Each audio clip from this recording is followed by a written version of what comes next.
YouTube, how's it going? The Goat House is back. Really excited about today's video. We're going to go over the 2023 NFL free agency class, going through each position group, giving you my best players at those positions. We're going to talk about more than 170 free agents that will be available this offseason here in this video. So really excited to break it down. Full NFL coverage here at the Goat House.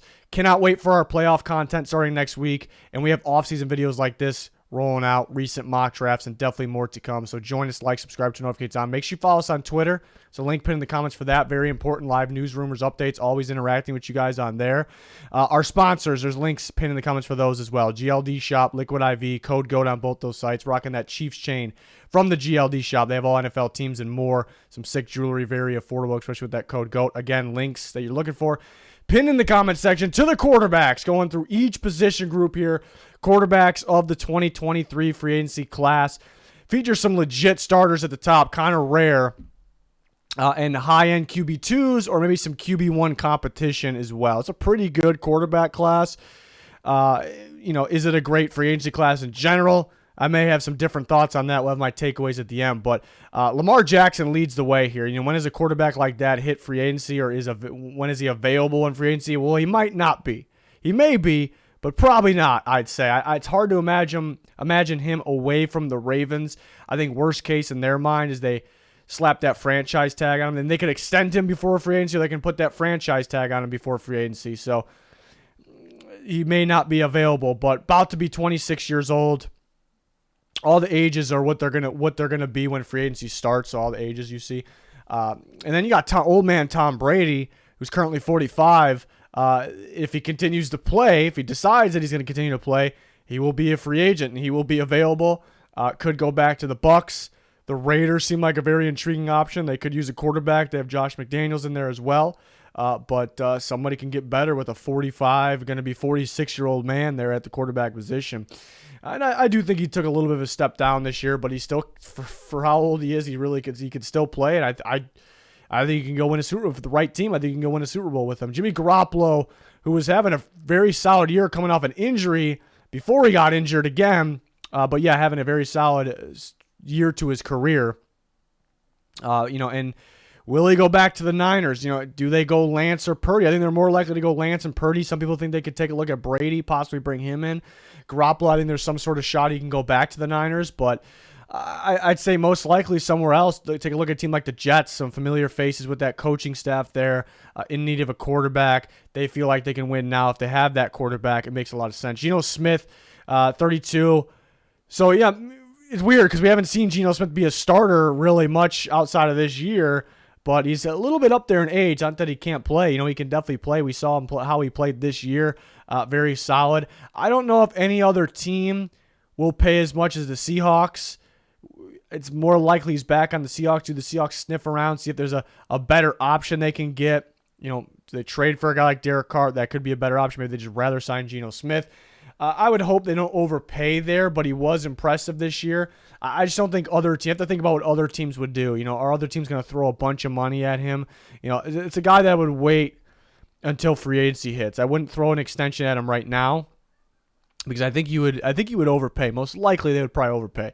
Daniel Jones, who had maybe the best year of his career, still, could the Giants get even better? They're about to be in the playoffs. Could they go further in the one? We'll see. We don't know how far they're going to go yet, but could they go further if they had a better quarterback? Easier said than done to find a better quarterback, though.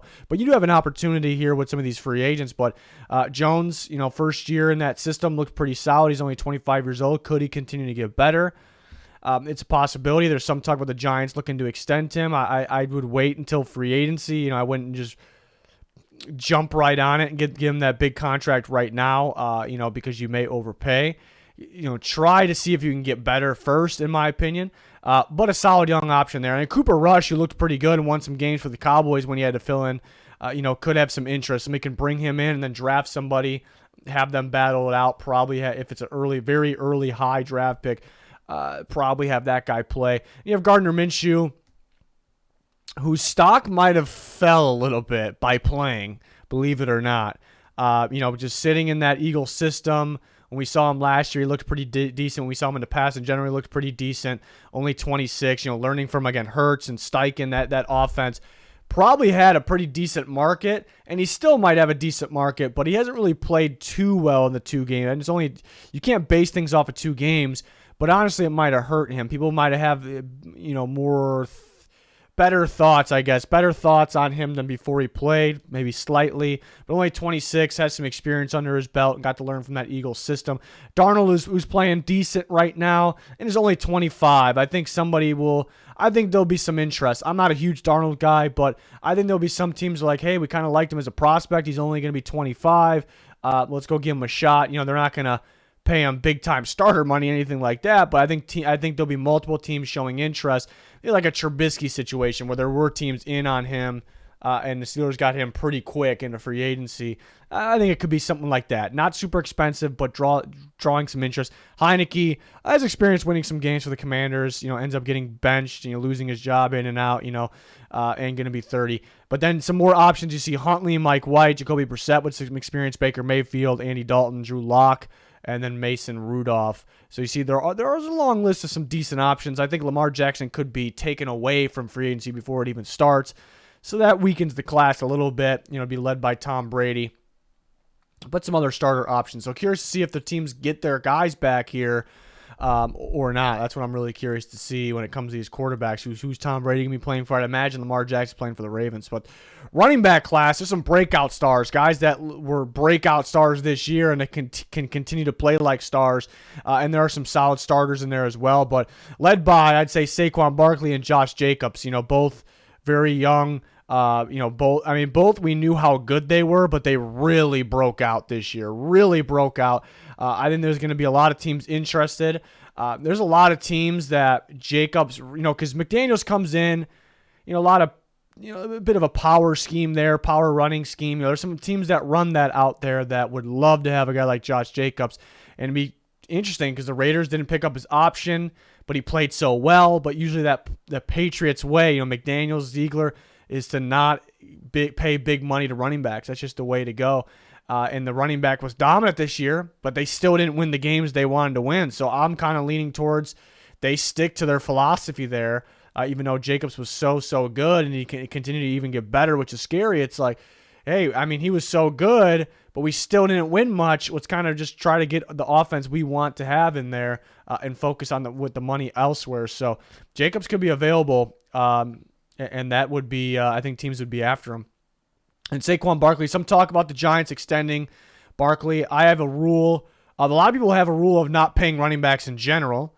I don't have that rule. I have the rule of not signing or extending running backs before they hit free agency, because every time free agency comes around, running backs get underwhelming offers, like crazy underwhelming offers. And while there's teams extending and signing guys before they hit free agency to big-time overpays, even if they're good players, great players like Saquon Barkley, crazy overpays. So I'd actually let him hit free agency. You want to outbid the top team, I think you actually could get him cheaper than what you would before he hit free agency. That's most of the time how it's going to work with the running backs. I think teams are making big mistakes, but it's a big-time player that you don't want to let get away. He does have the injury concern as well, which would scare some teams. There's a handful of teams that would scare away. There's an even bigger handful of teams that just don't want to pay a running back. So even if it's Saquon Barkley, so you get the free agency, he's probably a little underwhelming for the amount of the money he's being offered there. So the Giants actually, believe it or not, could save money. So, but I heard they could extend. I heard they could sign him and Daniel Jones before free agency. I would strongly disagree with that. I would like for them. Barkley, they got to get back, but it doesn't mean you got to go all out and spend a shit ton of money before it even starts. I would disagree with that. Tony Pollard is legit. We saw that a couple years ago. The speed. The ball catching ability as well, looks better or at least just as good as Zeke a lot of times. Only going to be 25 years old when free agency hits. So some teams going to, go for Pollard, and the Cowboys would like to have him. There are multiple teams that go for Pollard. The Cowboys would like to have him back. They're paying Zeke a decent amount of money. They want to spend money in these other spots to make that team a Super Bowl team. Could they afford to spend a lot more money at the running back position? Tricky situation for the Cowboys there. I'd say most likely not. Most likely not, unless they want to slap a franchise tag on a guy like that. Kareem Hunt, who is a starting caliber back, we just don't see that because he's behind Nick Chubb, one of the very best backs in football. Kareem Hunt's only 27. He catches the ball very well. It's a legit starting running back. I really feel like he's going to be starting somewhere else. He's not going to be on the Browns. David Montgomery, only 25, physical runner. He'd probably go to one of those teams that looking for physical backs, power scheme there. Don't really feel like he fits the Bears anymore that well. I don't think they're going to pay. Bears have a lot of cap space. I don't think they're going to spend it on a running back or their own running back that they don't really know if fits or not. So I think he can go elsewhere. That's a tricky one too. I don't think he, again, once we hit free agency, the running backs, it ends up being underwhelming in terms of the price. I wouldn't expect Montgomery to get paid a lot. Or a ton, I should say. Sanders, kind of in the same boat. Really good year. I don't think anyone's going to go throw a bunch of money at Sanders. It's going to go big or go home. Looking at the guys like Jacobs, Barkley, Pollard, maybe Hunt. But Sanders had a good year for the Eagles. I could see them bypassing on paying a running back like that. If they are going to pay a running back, they may try to get one of the better guys. They may go for a guy like Kareem Hunt, maybe a little bit better, even though it doesn't look like it statistically. He is better, though.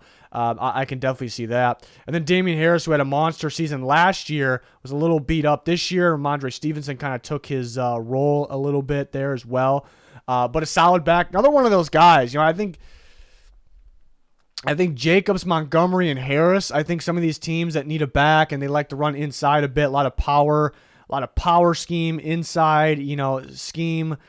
I think those teams would probably be looking at those guys, kind of Jacobs is option one. We don't want to overspend though. And then Montgomery and Harris would be next. So those guys are kind of in the same boat there with what type of teams are going to be looking for him. And Devin Singletary, who's looking pretty good lately. When the Bills actually focus on the run game, get him going, he's looking like he's getting better. He's looking like a solid back there. You thought coming in this year, could he be splitting with Molt, not just Zach Moss anymore, but James Cook, all these guys, they trade Moss. James Cook hasn't been getting as much playing time, obviously, so Singletary seems to be their guy. And then Jamal Williams, who's an absolute touchdown machine, needs one touchdown to tie Barry Sanders' Lions record, single-season record, pretty crazy. Could get it here in Week 18, could even beat it. And then still, he's only 28, so you think Jamal Williams has been around for a little bit. I would have guessed more than 28, but only going to be 28 when free agency kicks off here, so solid option. There's a lot of good backs here. Look at Deontay Foreman, who looked good with the Titans last year at the end of the year, the playoffs, and then looked really good for the Panthers this year. Looks like a starting running back. I would think the Panthers can get him back and not, spend too much. Raheem Mostert, Jeff Wilson, both those guys are free agents of the Dolphins. They were pretty solid for them this year. Alexander Mattison of the Vikings, whenever he had to start when Dalvin Cook went down, he looked pretty damn good. Looked like a starting running back, so that could be a sneaky option there. Jerick McKinnon looks really good on the Chiefs. He does kind of fit that Chiefs team, though. How many other teams are going to value him as much as the Chiefs? Rashad Penny is very, very talented, if healthy. Big if there. And then Samaje Perine looked just as good as Joe Mixon. Mixon has a little bit more to his game, a little bit more of a playmaker maybe. But Perine just looked just as effective in that Bengals offense when Joe Mixon was out. So Perine could be a sneaky one. There's a list of running backs. I like this running back group a lot. For sure, but yeah, you got to be a little careful with some of these guys. How much you pay a running back. Do you pay them before free agency? I would not. We'll talk a little bit more about that at the end. I kind of have my takeaways and kind of have a rule in there as well. But looking at the receiver class, I think it's pretty underwhelming. But there is some small upside. Looking at guys like McCole Hardman, who's pictured there, he's only 25 years old. You see the speed, the deep threat, kind of the gadget threat as well. Only going to get better. Some people out there, fans, but some teams as well may say, is he going to be just as good away from that Chiefs system and Patrick Mahomes? And they'll probably doubt that. I can understand that, but there's some teams that are like, hey, is a growing player, a player that's getting better here, so let's go out and get him. But another Chiefs receiver, Juju Smith-Schuster, only a one-year deal with them. Very solid, kind of big slot receiver who, if healthy, is still very talented, obviously. Darius Slayton, there's all been talks the last several years that he could be traded to a different team at the deadline, never. And we always imagine, if he went to this team, he'd be even better. But he's been playing pretty well for them this year. When the injuries went down, he kind of became their guy. Now it almost looks like Hodgins. So will the Giants bring him back? I think he could be better elsewhere. So there's a little bit that's why I say it's underwhelming group, but there's a little bit of upside. Looking at Hardman, Slayton. I think Jacoby Myers might be the sleeper / upside guy. We skipped over DJ Chark, but DJ Chark's a pretty good guy, pretty good upside guy as well. You see the outside receiver, the deep speed threat. They brought in Jamison Williams, so they'll probably let Chark walk. It was kind of like we're going to use him for this year. Let Williams take over. So Chark will probably be elsewhere. But if healthy, he's a very solid option on the outside. But Jacoby Myers is kind of a do-it-all, balanced type of receiver. that has some flashy moments. He's pretty consistent. You'd like to see him a little more consistent in the red zone, though, finding the end zone. But I think this is a guy with some upside if he goes elsewhere. If he, a team that's going to pass the ball a bit more, he gets open. He can play the slot, can play outside. Myers, I think the best talent, well, it's probably Odell Beckham Jr., who's not currently on the team. He's probably the best talent, him or Juju Smith-Schuster. Odell's kind of a weird one, though, because he's injured. Will he be on a team when the playoffs start this year? Probably not, from what we heard. We never know. But maybe Juju Smith-Schuster's maybe the most talented one. But maybe the featured guys, in my opinion, could be Hardman and Myers. I think I like Jacoby Myers here, so that could be the guy that's not going to get paid the most, but might be the biggest free agent here for the receivers, if you get what I'm saying. Allen Lazard, who's been a pretty consistent receiver for the Packers, he's pretty important to them. Very good blocker. It's hard to see him away from the Packers. Some of the staff left last year. Hackett, who doesn't have a job. Jessie is with the Bears. Bears looking for a receiver. But so I think those guys maybe would value him, but it's hard to see him away from the Packers. Marvin Jones, getting up there in age, 33, but he is still very talented. I think it's a possibility he goes back to the Jags on a somewhat cheap deal. Paris Campbell, when we've seen him healthy this year, and he's had some decent games. That's what some bad quarterbacks. It's a guy who just got to get the ball in his hands. So that could be a sneaky one where teams are kind of after a little bit. Not going to get a crazy amount of money, but they do worry. They probably will worry about the injury concern. And then Odell Beckham Jr. was an interesting one. He is a free agent currently as well, like already. Could he sign with the team right before the playoffs? So we never know. But so it's an interesting one. Going to be 30 here for the upcoming free agency. Nelson Aguilar, Sterling Shepard, Matt Collins, AJ Green, Jarvis Landry's a pretty good one down there. Pretty good one down there in the Moore section, and DeAndre Carter with his speed. So it's an interesting. It's kind of, I don't want to say deep because every receiver class is kind of deep, but it's a little deep with some guys in their mid-20s.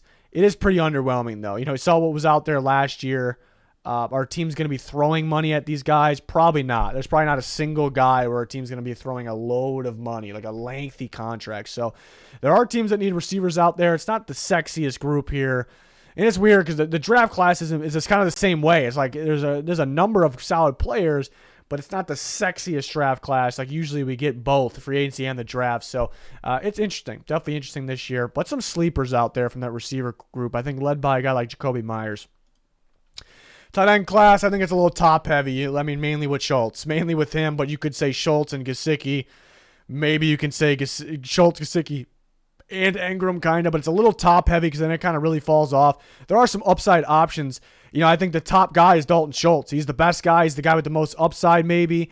He's by far the best option here. What he's been able to do with the Cowboys, such a key factor, obviously, especially in the red zone.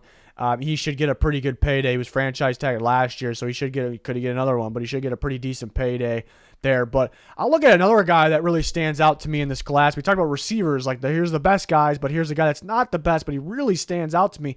Same thing here. I look at a guy like Donald Parham of the Chargers, the big body guy, kind of just got going a couple years ago, only 25 years old. So I think teams may look at it be like, hey, do we want to pay Gesicki a bunch of money? Or Engram a bunch of money, or do we just go get a kind of a sneaky signing upside guy here and a guy like Parham? I think that could be the route for a lot of teams. So that's a guy I keep my eye on. But you do have Schultz, Gesicki, is a solid option, solid target. Didn't really work out in the Dolphins, Mike McDaniel Dolphins system there. They didn't use him a whole lot. So I think that kind of hurt his value a little bit. So somebody, that's a tricky one, too. Like, how much money is he going to get? Could he potentially end up being a steal? That's a possibility. And Evan Engram's really taken off right now. I don't know if he'll have a bunch of teams throwing money at him. They could view him as, maybe he just fits like that Doug Peterson scheme. Some teams could think like that. Hayden Hurst's been solid for the Bengals. Foster Moreau's a good young option. Tunyon probably ends up back in the Packers. Irv Smith Jr. has the durability issues, but he's only 24 when free agency hits, and he is kind of an athletic option. But needs to stay healthy, needs to catch the ball better. He's actually just coming back off IR. So we could take a look at him a little bit. So there's not a whole bunch of great options here, but there are some sneaky options, and Schultz is definitely a legit option at the top there. And again, like I said, Gesicki, I could see a team overpaying just because kind of based on what he did in the past, not really this year, or I can see teams be like, his values dropped, only fits some teams, doesn't block that well. Could they get him for a steal? So that's kind of a guy to watch out for there. Looking at the offensive tackle class, I think it's full of risky options, and I think a chunk of these guys will probably get overpaid, and some will work out. So, at the time, it'll look like an overpay, and some guys will work out. Perhaps, not all of them would, not work out. Overpay doesn't mean they don't really work out, anything like that. But Orlando Brown Jr. has been a little inconsistent. He's a very good run blocking tackle. I thought he was great last year. I thought he was excellent in the playoffs last year.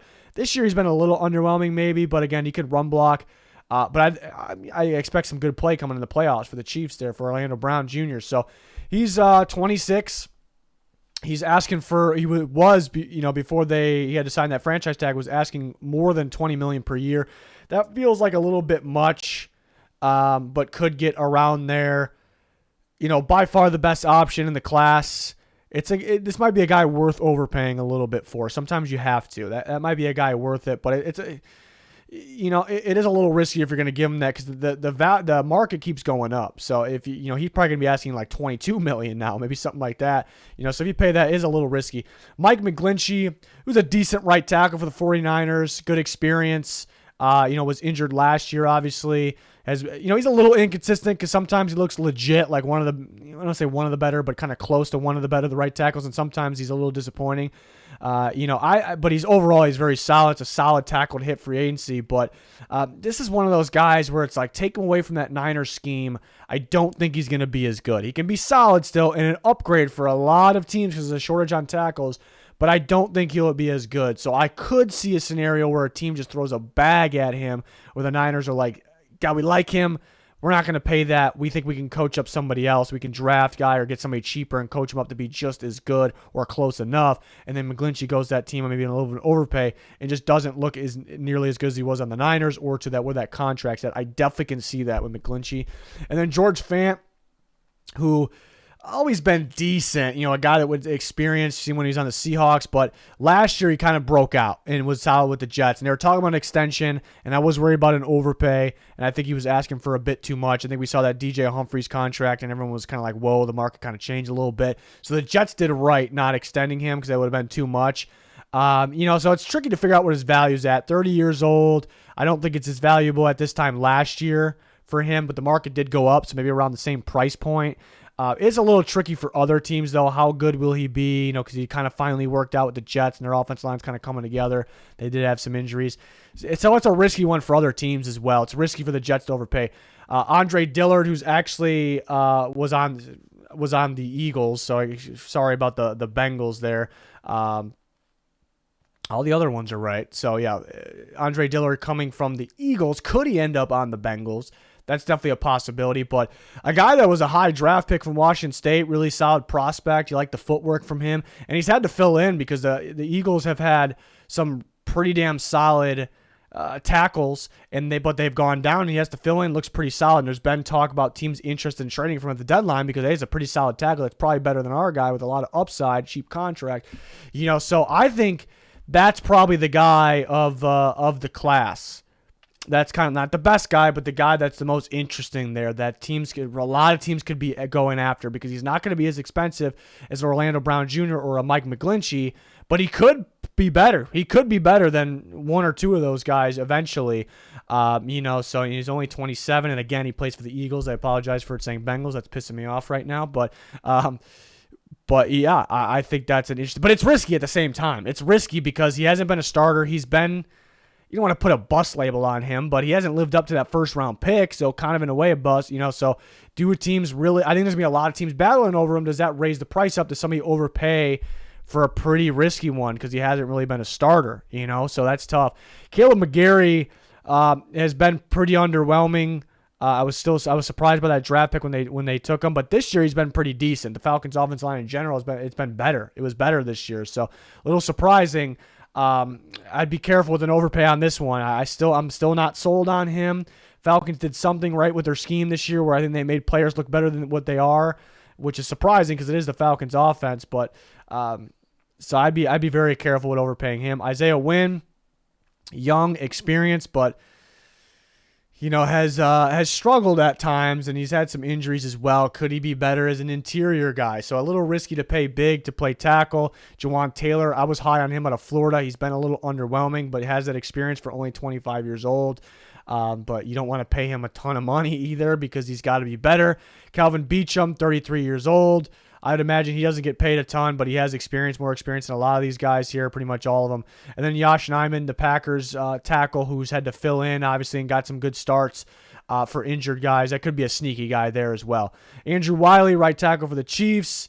You got quite a few other guys here that are probably, Calvin Anderson, Brandon Parker, these Riley Reef, who's got some starting experience, Eric Fisher starting experience. You got guys that are probably high-end backup. After that, with the more section here. So to me, that there's some gambles here. There's a little risky, and you possibly could overpay on some of these guys.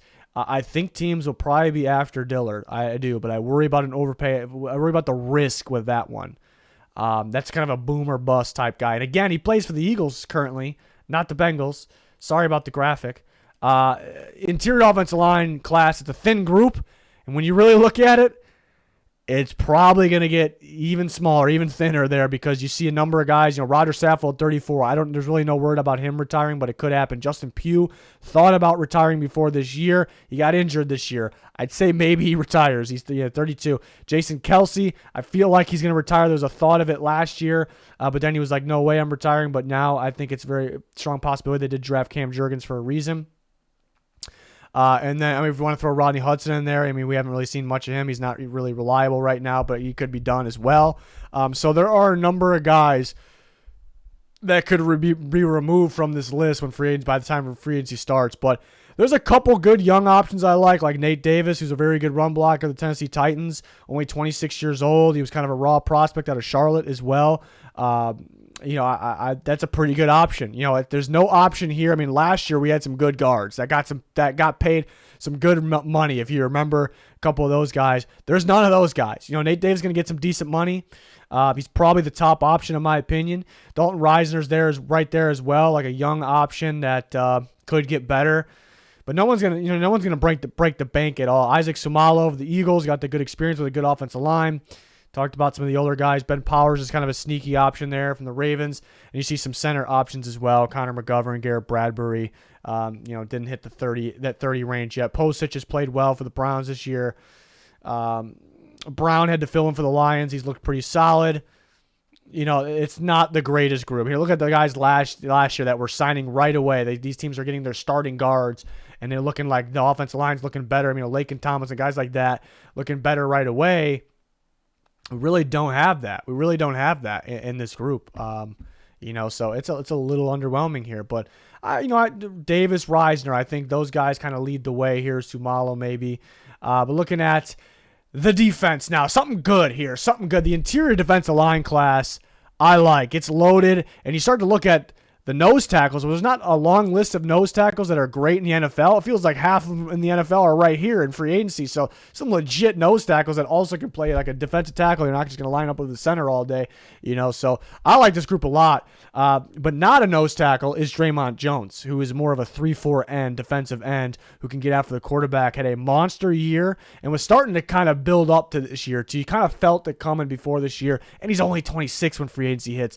It is a strong option here in free agency the Broncos would like to have back. Deron Payne is more of a nose tackle. He can, he can line up over the guard if you need him to. But there was talk about the Commanders maybe trading him away going into this year. But he had, maybe moving on. At least let him go in free agency is kind of what we felt from the Commanders, I should say, going into this year. But he had such a monster year. Is it because that defensive front's really good, playing alongside a guy like Jonathan Allen?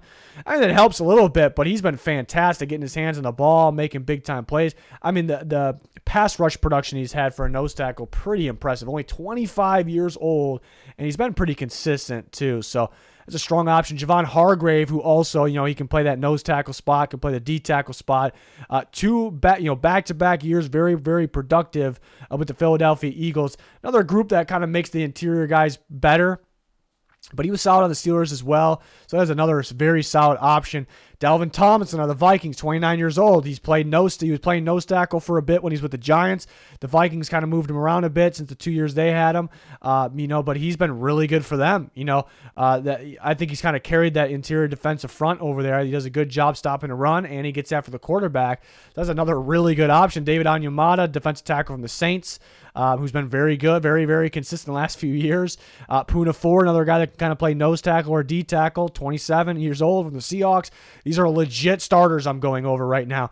Greg Gaines, the Rams nose tackle, really took off last year, I thought. And you do worry a little bit about guys that play next to Aaron Donald because we've seen it. Aaron Donald has made guys better. He's made edge rushers even look better. He's made the interior guys look better. But Gaines, I think, is a little bit different. Of course, he's still playing good without Donald right now, too.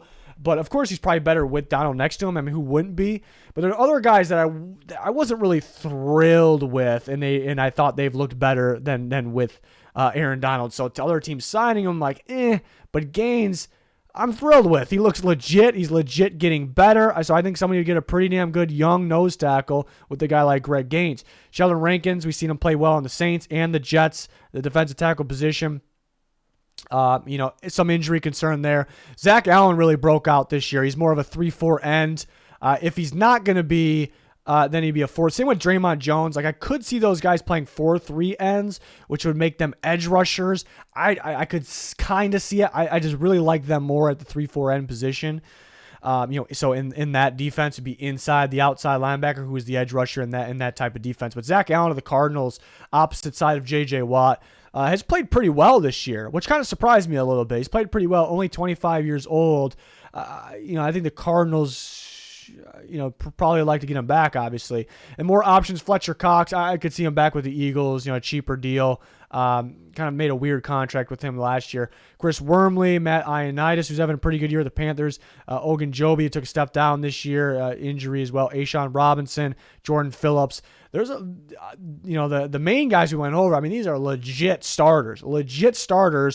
And you look at their ages too. I mean, the oldest guy we talked about, a couple 30-year-olds that are gonna be 30. That's fine. Legit players there at that age. So I really like this group. I really like this. If you need an interior defensive lineman, and you have money to spend, and this doesn't look like a class where you're spending across the board a shit ton because there's some weak groups here and there, but if you need interior defensive linemen, you go crazy here. Maybe you had a couple of these guys, 2 starters if you need them. So that's a fun group right there. Edge, not so much. I don't like this edge group at all. It's led by Marcus Davenport, Yannick Ngakoue, maybe Brandon Graham as well, who's 35 years old. Probably go back to the Eagles for cheap. Could he retire? Possibly. I don't think so. But it's really led by Davenport and Ngakoue. Marcus Davenport's very talented. He's only 26. He was kind of a raw prospect coming out. So he's got upside. And again, he has that talent. We just seen it's been a little inconsistent with him, but more so he's seen the injuries pop up. So is somebody going to throw crazy money at him? Maybe, because he's probably the best out of this group, and there's going to be a team that's pretty desperate. But he is a good player, obviously. And Yannick Ngakoue, he's been bouncing around a bit. I wouldn't imagine he gets crazy money. Just kind of one of those guys that only fits certain defenses. He's not the best with stopping a run. He's good getting after the quarterback, though. Graham, I'd say most likely going back to the Eagles. Jadeveon Clowney, it kind of came out today that he said he won't be. Well, that came out yesterday. Actually, he won't be back with the Browns. And the Browns actually sent him home from practice. They're kind of done with him right now. So he'll probably be elsewhere. He'll probably sit around for free agency a little bit. Somebody get a decent player, but just one of those situations there. I think like Ngakoue too, he might sit a little bit. Some of these guys, I think people will be after Davenport.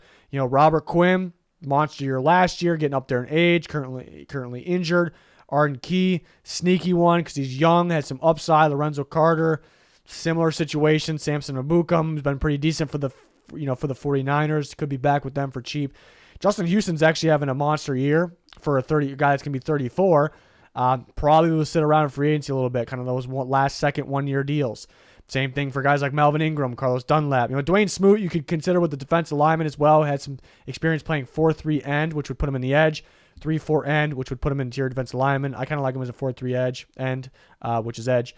Dante Fowler Jr., Jason Pierre-Paul, Trey Flowers, some longtime veteran guys that probably sit around in free agency for a little bit. It's a pretty bad edge rush class. It's not good. So that's a little unfortunate there. Linebacker class, I like. Potential stars, specifically at the inside linebacker position. I think it's led by a couple guys that were in the same draft class, top of the draft class. Looking at Roquan Smith, probably everyone's favorite, who was on the Bears for a while, now on the Ravens, only 25 years old. Proven stud inside linebacker that's going to fit the 3-4. Fits the 3-4 way better. We saw him with that new Bears defense, in the 4-3, way better with the 3-4. Why he's in the Ravens with the Ravens right now. Ravens traded a bit for him, but we've seen them let guys walk in free agency a bit. But Tremaine Edmunds from that same draft class was known as more of a raw prospect, like he's going to get it going down the line. And I think he's underrated this year and been very, very good up in his game and coverage as well. Could fly around the field and hit as well. So Edmunds' best football is definitely in front of him. So that's a big-time free agent, in my opinion. Tremaine Edmunds and Roquan Smith, the Bills and Ravens linebackers there. David Long is also a big-time free agent. I love me some David Long. I thought he was having a monster year this year. I think the Titans would like to have him back. Maybe they cut Cunningham, try to sign Long. That's definitely a possibility. Only 26 years old. He's very, very solid this year. So some legit linebackers. Lavonte David, we know, is a legit linebacker. He's 33. I'd say most likely he's back on the Bucs, a little cheaper than maybe what you would think, perhaps. Azeez Al-Shaair has been really good for the 49ers. You do worry because those 49ers, they're just making the linebackers over there. They're maybe, are they making them better than they are? So maybe that's what you worry about a little bit. But it's a very athletic outside linebacker that's been pretty damn impressive, like how he's progressing. Denzel Perryman had a monster year last year. He's your typical inside linebacker, going to stop the run. He's not going to get paid an insane amount of money because he's kind of like, he's a very good tackler, but you're going to plug him in the inside. Again, he's in a run stopping duties there. Jermaine Pratt, I think, is pretty underrated with the Bengals. Flies around the field, athletic guy for sure. He's kind of a playmaker too, so I think his best football is also ahead of him, so that's a sneaky option. Devin Bush, who his age is wrong on top of my head, I believe he's 24. At least he's going to be 24 when free agency starts. The graphics guy messing up again with the 27 age there, but so he's young. He has upside. Maybe for him, maybe more of a 4-3 defense. Go to a 4-3 defense. Maybe that fits him a little bit more because he's, rookie year he looked pretty good. After that, a little underwhelming. So could go somewhere else where he has some upside there. And TJ Edwards, kind of a little bit of a breakout year for the Eagles inside linebacker. I'd say most likely back with the Eagles there. I don't think anyone's going to pay him a lot of money outside of that. Bobby Okereke of the Colts, Deion Jones, who once was very good, Kaiser White. Van Noy, you could also throw in with the edge guys. He's like outside linebacker, edge hybrid type of player. Rashaan Evans and Drew Tranquill. Tranquill picking it up this year for the Chargers. So some other options there. I like this linebacker group. And then if you look at the actual inside linebackers, Tremaine Edmunds, 4-3 inside. Roquan Smith, 3-4 inside. David Long, 3-4 inside. I think I also could play the 4-3. Lavonte David, 3-4 inside linebacker. A lot of these inside linebackers, are pretty damn good, obviously. So some upside there. A guy like Edmunds, I still think has so much upside. So that's a guy that can break the bank a bit there. Corners, I think some solid veteran options. First, Jamel Dean, who is a younger option, 26, some good play with the Buccaneers.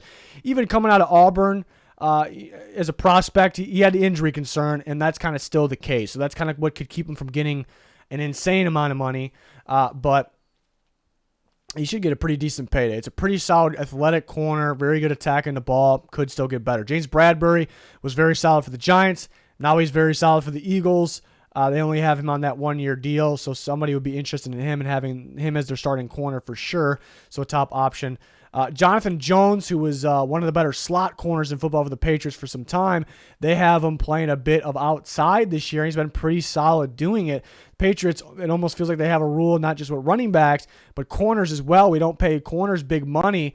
This is where they could make an exception. Two reasons. He's not going to get crazy like Stephon Gilmore or whatever, what I meant to say was J.C. Jackson, but both those guys work. J.C. Jackson money from last year. He probably won't get. He's not going to get paid that much. So that's option one. It won't be an insane amount of money. And reason two is, they've had him play slot and outside, and they've liked him at both. So a unique type of player, somewhat unique type of player for them. So maybe the Patriots kind of go against what we're used to, just maybe. And Byron Murphy's still very young, 25 years old. We've seen him play outside and the slot as well. I think the Cardinals would like him back, but I think some teams could be after him. So that's kind of that.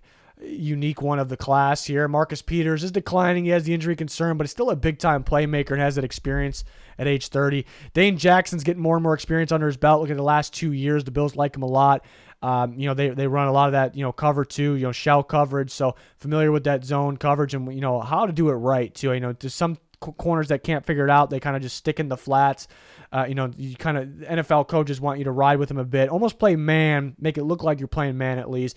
So Dane Jackson, got that experience at age 26, and he's getting better. So that could be a sneaky option as a free agent corner as well. Patrick Peterson had a pretty good year for the Vikings. He is 32, at least going to be 32 when free agency kicks off. But a decent option on a 1-year deal. And Cameron Sutton of the Steelers has been pretty solid for them. Obviously, a guy that you can't coming in from Tennessee was like, is he a safety? Is he a slot guy?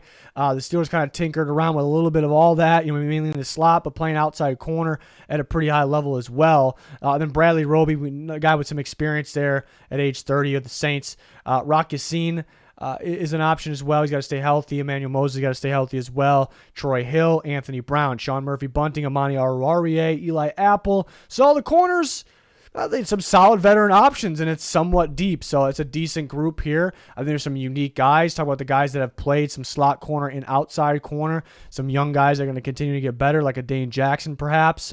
Byron Murphy is probably one that's going to get more money. So some decent options there. The more I'm talking about, the more I like that cornerback class. Safety class. Let me tell you about the safety class. I love it. I love the safety class. Super deep with star options at the top. Talking about guys like Jessie Bates and Jordan Poyer. Jimmy Ward's kind of been a star for the 49ers here and there. CJ Gardner-Johnson has potential to be a star here. But Jessie Bates was a free agent last year. Big-time guy there. Big-time playmaking free safety from the Bengals. Got that franchise tag. Maybe he hasn't played as well this year, but it's still a very solid option. Only 26 years old. This guy should get a decent amount of money. Could he get the franchise tag again? They drafted Dax Hill. Who I like that. He could play free safety, don't get me wrong, but I liked more as a potential corner if you're going to switch the position there. Mainly played the slot at Michigan, but moved around a bit. So they're going to have him probably replace him. And Jessie Bates probably get a payday somewhere. But it does seem like there's a lot of teams that aren't paying huge money. There are some teams that are paying huge money to safeties to keep their safeties, but it's count on one hand, So there aren't a lot of teams that are throwing crazy money at safeties, but it's a really good group here. Jessie Bates, Jordan Poyer, who's been one of the better consistent safeties recently. Would like for him. And the Bills kind of tweaked this contract where it was like, it was like just extend him, just extend him. And if you're gonna do that instead of extending him, then you're probably not bringing him back. That's kind of what it felt like. I'm not going to say they're not going to bring him back, but that's kind of what it felt like before the year. But it's a solid safety. Teams that want to run a lot of cover two or two-man under, they'll be looking at Jordan Poyer, and they're going to like him a lot. The teams that run that will rather have Poyer over Bates. They'll probably pay more for Poyer. Jimmy Ward, who a unique type of safety. We've seen him play free safety for most of his career, but he'll come down and play in the slot too, and he'll be pretty damn good there. 31, doesn't play like he's 31. He does have some injuries pop up, but very talented safety there. That's a really good option. Adrian Amos, Packers, strong safety. We've seen him play strong safety for the Bears for a bit as well. 29 years old, should have a pretty good market. CJ Gardner-Johnson's a tricky one because he was more of a slot corner before. Eagles kind of get creative with him. More of a coverage safety. Every team's going to be different. There's some teams that probably wouldn't be interested. There's some teams that just would like him at slot corner, but they're going to play him slot corner money. I think that helps the Eagles a bit. I think they'll be able to get him back. I don't think he'll get an insane amount of money. I think Bates, Poyer, Ward, maybe Amos too. I think these guys should get more money. I know he's only 25, so maybe in the back end, longer contract in the back end, get a decent amount of money. Von Bell, Bengals strong safety, so Bates and Bell, both free agents. I'd imagine they can get Bell back for a little cheaper, even though he's not really cheap, but decent strong safety. I think he's having a pretty good year. Taylor Rapp, who I still think has upside. He hasn't really maybe lived up to where I thought he can be, but he's a solid safety option.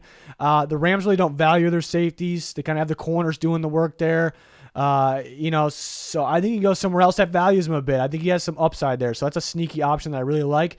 Julian Love, who came in as a corner, now playing safety, plays in the slot a bit, for the Giants. 25 years old. It's a tricky one as well. I don't think other teams will value him as much as the Giants do, so I think that it's good for the Giants. They probably can have him back. That's what those type, CJ Gardner-Johnson, those types of players where other teams may not value him like the team does, or they may not know what to do with him. I think, that's good news for their current teams because they should be able to get him back.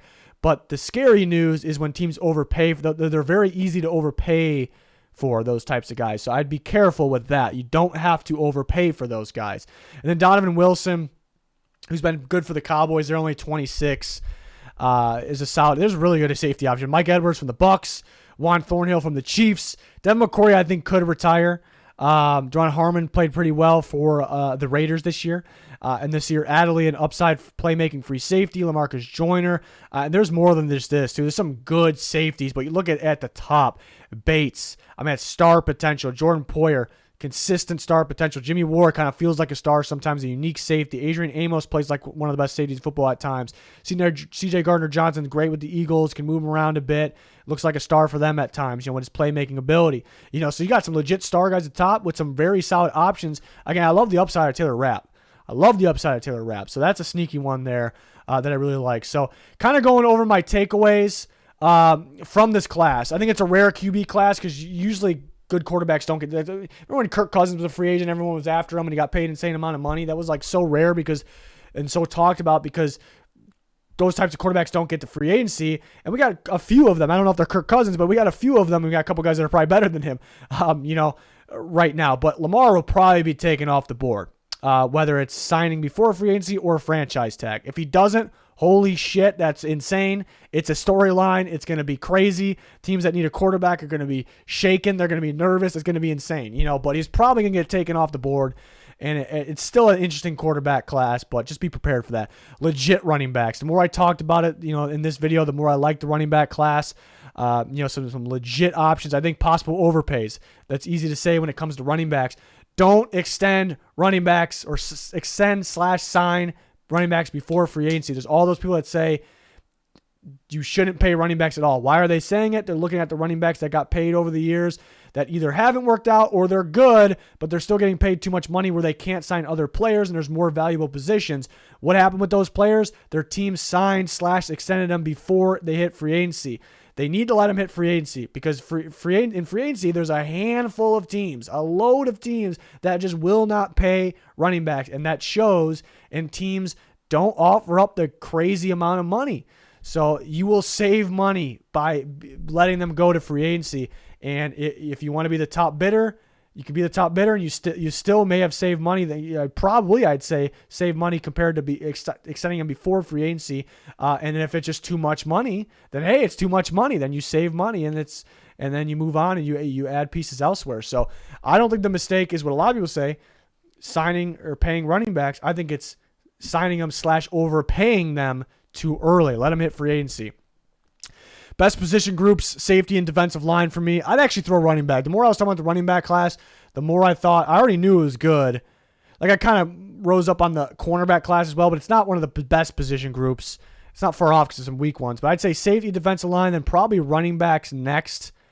Or linebackers. Linebackers or running backs are probably the next tier, but safety, interior defensive line, love these position groups. Loaded, absolutely loaded. Offensive tackles will likely be overpaid. There's some major gambles. We talked about it when we were talking about offensive tackles in this video. There's some guys that are just risks. Like you don't know what you're going to get when they switch to a different team. A guy like Andre Dillard, I think a lot of teams are going to be after. It's a boomer bust type guy. So I think that teams are desperate, super desperate for offensive linemen in general. Some of these guys will be overpaid. They will be overpaid. Some of them will work out. They're major gambles there. So teams got to be careful. Not a strong class. I'd say weak for receiver, tight end, offensive line, edge. Tight ends usually aren't that strong, so we won't say weak for tight end. Receiver, offensive line, mainly looking at the interior offensive line, but tackle too. And the edge group is so underwhelming. It's disappointing. And there's some star talent. That's why I look at this free agency class. There's some star talent. I mean, Lamar isn't taken off the board yet, but you look at Lamar, you look at Josh Jacobs, you look at Saquon Barkley. You look at the couple of those safeties we talked about, the top linebackers from that same draft class, Roquan Smith, Tremaine Edmunds. There's some stars or future stars in the making. That's what free agency is about. It's not about how they just played this past year. It's not how they can play right now, their stats right now. It's about what they could be. When we're signing them 4 years, so there are some stars. There isn't a long list. There really isn't ever a long list of stars or potential stars. So that's the good thing. But overall, it's weaker than mostly every class when it comes to like the depth, the variety. There's some really weak classes. So overall, I'm not thrilled with the free agency class, but there are some star guys or guys that can be potential stars or some steals that could have that upside as well. But overall, again, it's a little on the weaker side. So I would say it's not the free agency to go all out in, meaning like we're getting this guy, that guy, this guy, that guy, and we're going to pay them all a bunch of money. Look what the Jags did last year. That's the funny thing. People destroyed the Jags. If you remember, not me. I kind of like what the Jags did. I thought it was a slight overpay here and there. And they did kind of hurt their future cap a little bit. There are positives and negatives from it, but I kind of liked it for the most part. But if you remember, people ripped, at least on social media, ripped the Jags for their free agency last year because they went all out. They signed a bunch of guys. Maybe they overpaid a little bit here and there. But what did they go do? They got a bunch of really good players that fit their team that are going to continue to grow together, and it worked out for them. So if a team is like the Jags this year, I guess it depends on who they get. But if they're like the Jags this year, the Jags of this year, I'm not going to think are good. I'm not going to think did a good job.